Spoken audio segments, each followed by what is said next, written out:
ગામ જેતપુરથી ઘુસારૂપા બોલું છું. મારું મગજ શાંત રાખીને મારી નાતની આગળ શાંત રાખીને બોલું છું. 30/12/2022ના રોજ આ બનાવ બનેલો છે. મારી દીકરીની હત્યા કરી નાખેલી છે. ગામ સોનગઢના રમેશ મેરાનો છોકરો ભદ્રેશ રમેશ, એને લાકડાનો ધોકાનો ઘા કરીને મારી દીકરીને મારી નાખેલી છે. તે છતાંય રમેશ મેરા મારી આગળ માની ગયેલો હતો કે હવે મારા છોકરા કીધે ભૂલ થઈ ગયેલી છે અને મારા છોકરા કીધે ઘા થઈ ગયેલો છે. પછી ડકાડુકીમાં એકબીજાના કેસ કબાડા થયા, એ વાત સાચી માનું છું. પણ હું 10 દાન એના ઘરે ગયો. ભદ્રેશ રમેશ જેલમાં હતો તો 10 દાન એના ઘરે ગયો ઠેઠ હું, અથવા એનો છોકરો નાનકો છે એની આગળ 10 દાન ગયો કે ભાઈ આનું ગમે આપણે નિકાલ કરી નાખી. તો એ આજકાલ કરતાં એને 2 વર્ષ કાઢી નાખ્યા. તો હું એ પેઢી દેખાડેલી છે ગામ સિત્સર સુરાધમાના ન્યા આપણે ભેગા થઈ. એ પેઢી તને ન ગમતી હોય તો ગામ મૂળધરાએ આપણે ભેગા થઈ. પછી તે તને ન ગમતી હોય તો આપણે સોગઠ ભેગા થઈ. તો સોગઠ અમે 2-5-10 નતીલા અમે ભેગા થયેલા હતા.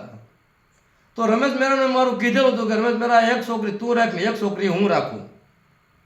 એક છોકરી તારા ના મોટી થાય ને એક છોકરી મારા ના મોટી થાય. હું કોઈ બાણમાં રાખેલી નથી કે બાણમાં રાખવાની, આ એ વાત હું નથી કરેલી. પણ રમેશ મેરા એવો બોલ્યો કે ભાઈ પહેલાં વહેલા મારા છોકરાને તું છોડવી દે અને પછી આપણે સમાધાન કરી.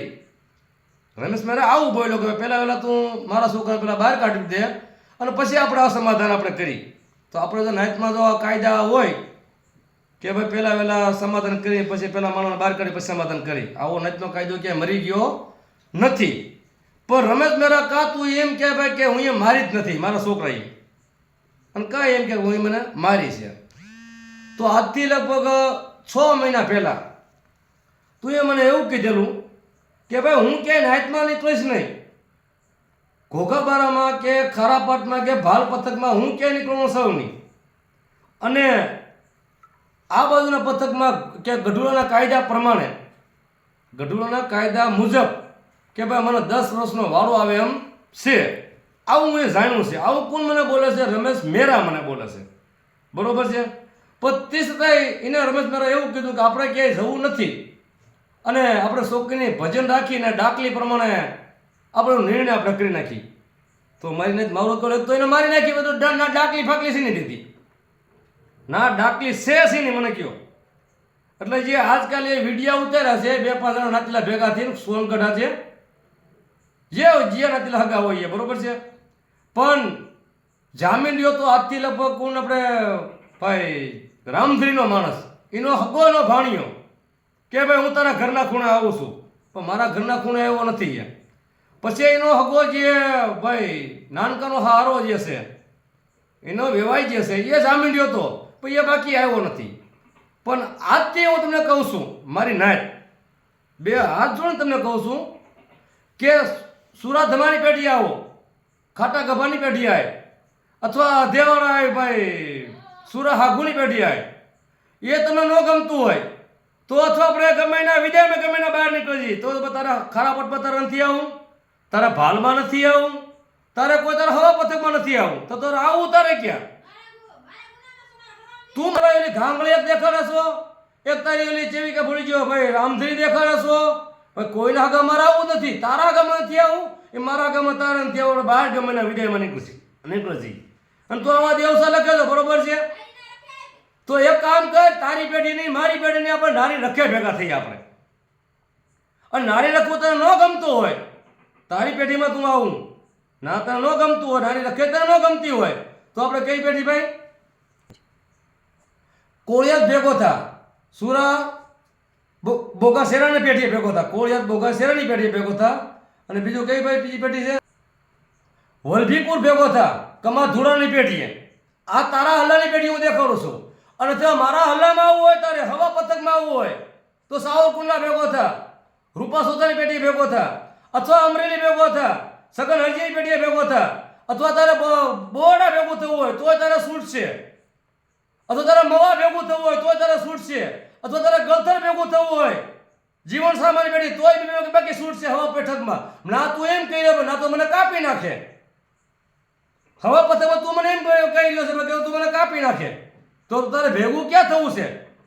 અને મારી નાટ મારી દીકરીને તો મારતો ગયો અને કાઢતો ગયો, તે મારી માથે વ્યવસાય લખતો ગયો, પણ અમે હું તમને કહી રહ્યો એવું સૌ કે આનું તમે અન્ન લ્યો, પાણી લ્યો કે દેખવાની રાખ લ્યો, તમે મારો ન્યાય ન થાય તા નગી તો તમને 4 હિમાળા રખો, તમે તમારો મોભી વાલો દીકરો હોય એ તમે ખાડા તળનીમાં તમારો ઉલાળે, મારો ન્યાય ન થાય તા નગી એમ વાત કરું. અને રહી વાત બીજી, મને પડદે રાખી એના દીકરાનો વહીવટ કરી આવ્યો તો મને કાનમાં કરી નાખી નથી. મને કાનમાં કરી એની દીકરી ખપતી નથી એટલે એને ધ્રોજરી દીકરી એની આપી છે. હા મહિલાની દીકરી ખપતી નથી એટલે એની દીકરી ધ્રોજરી આપી છે. એટલે મારા ભાઈ હું તને મહેરબાની કરીને કહું છું કે તારી પેઢીમાં હું આવું અને કોઈ વ્યવહાર કરો વટ કરો તો નારીઓ રખો તો માનો કદી માનતા, 4 અખા માનો કે નથી માનતા. મારી નબળી તમે કોઈ માન્યા નથી બરોબર છે, પણ 4 અખા તમારો મોભી દીકરો મારે કોઈક છોકરીનો બેઠો હોય ને એ મારે આજ કદાચ કાંઈ ન કરતો રમેશ મેરા, હું તને પરકારી કહું છું મારી કોઈ નહીં, હું એકલો જ આવીશ, હું એકલો ઘુસા રૂપિયા એકલો જ આવીશ અને તારા ગમે ના તો હવે બિહાર થઈ જાય છૂટ છે એમ. અને કાયદે તું કેવડા કાયદા કરશું આપણે, તું કેવડા કાયદા કરશું કે બાયડી 2 છૂટના કાયદા કરશું. તું એમ કહી દો કે ઘુસા રૂપિયા ભેગો તો વ્યવહાર ન કરતા, વટ ન કરતા, તમે રાજક ન કરતા, તારે કઈ જગ્યા પર આવું? તારા ઘરે હું 10 દાન આવેલો છું, તારા ઘરે હું 10 દાન એકલો જ આવેલો છું, તું કેમ ભાઈ પેઢીમાંથી નીકળતો? અને ત્યારે તારું બંધ થઈ ગયું એટલે તું એમ કહેતો કે મારો રસ્તો બંધ થઈ ગયો, તું ઘુસા રૂપિયા ભેગો કોઈ વ્યવહાર વટ ન કરતા, એમ લાગે તમને? ક્યાં આવું ભાઈ, ક્યાં હલામ આવું? પણ તું એક મને ઘાંઘરી દેખાડતો નહીં, એક તું તારું રામધરી દેખાડતો નહીં. તારા કીધા પ્રમાણે હું નહીં નીકળું, તારા કીધા પ્રમાણે હું આજે નહીં નીકળું, કાલે નીકળું, એ તારા કહેવાથી. તું એ મને એમ કીધું કે નાતલીના 50 ફોન આવે ઘુસા રૂપા, તું ક્યાંય બહાર નીકળતો નહીં અને હું કહું તો જ તું બહાર નીકળજે. આવું તું એ મને ભાઈ રમેશ મેરા કીધેલું છે. અને મેં હું થાકી ગયો કે ચાલો કોઈ, અને તું એ મેં જગાડ્યું છે એટલે એવું હું પૂરું કરીશ. તું એ જગાડ્યું હું પૂરું કરીશ બરોબર છે. આજ કદાચ કામ ન કરતો, આટલી પેઢી તને લખી દીધી છે અને તને કઈ પેઢી હારી લાગે છે એ પેઢી તું આવતો રે ભાઈ. તું કહેતો હવામાં, તું કહેતો પંચાણમાં, તું કહેતો હાથમાં, 70માં જવું છે ભાઈ? બોલ 70માં લાગે હો, એવું ન બોલતો કે 70માં નહીં લાગે, 70માં લાગે, પણ નીકળવું પણ તારા અંદર ગમે ના બહાર લોટ. અને જો ભાઈ મારી નાયત એનું ઘરાણું મારી આગળ પડ્યું છે, એને તોલાકના કાપ કીધા ને, એ તોલાકના કાપે મારી ઘુસા રૂપા આગળ પીડ્યા છે, એના કડલા કીધા કડલા એના મારી આગળ પીડ્યા છે, નથી પીડ્યા હું ખાઈ થઈ ગયો, મારી નથી ખાઈ થઈ ગયો. મને મારી દેવીએ ઘણું આપ્યું, તમે દેવી મને ઘણું આપ્યું છે બરોબર છે, પણ મારું નીકળે તમે દેવું કરવું દેવું, મારું નીકળું દેવું. અને નાતીલા બાજુ બેહીન બાજુમાં નાતીલા તારા હગા ખોળામાં રાખી તું વિડીયો મોકલો છો, એવું લાગે તું? એવું લાગે ને એટલે હું બીકી જઈશ તું? તારા હગા મને ધમકી મારી એવા ધમકી મારી રહ્યા છે કે તારી કીધું થાય એવું કોઈથી ન થાય. એટલે 55 કે હવામાં ગમે એને ભેગો થા, હવામાં તું આવી જ નહીં કે તારું કલેજું નથી કામ કરી શકતું. અને તારા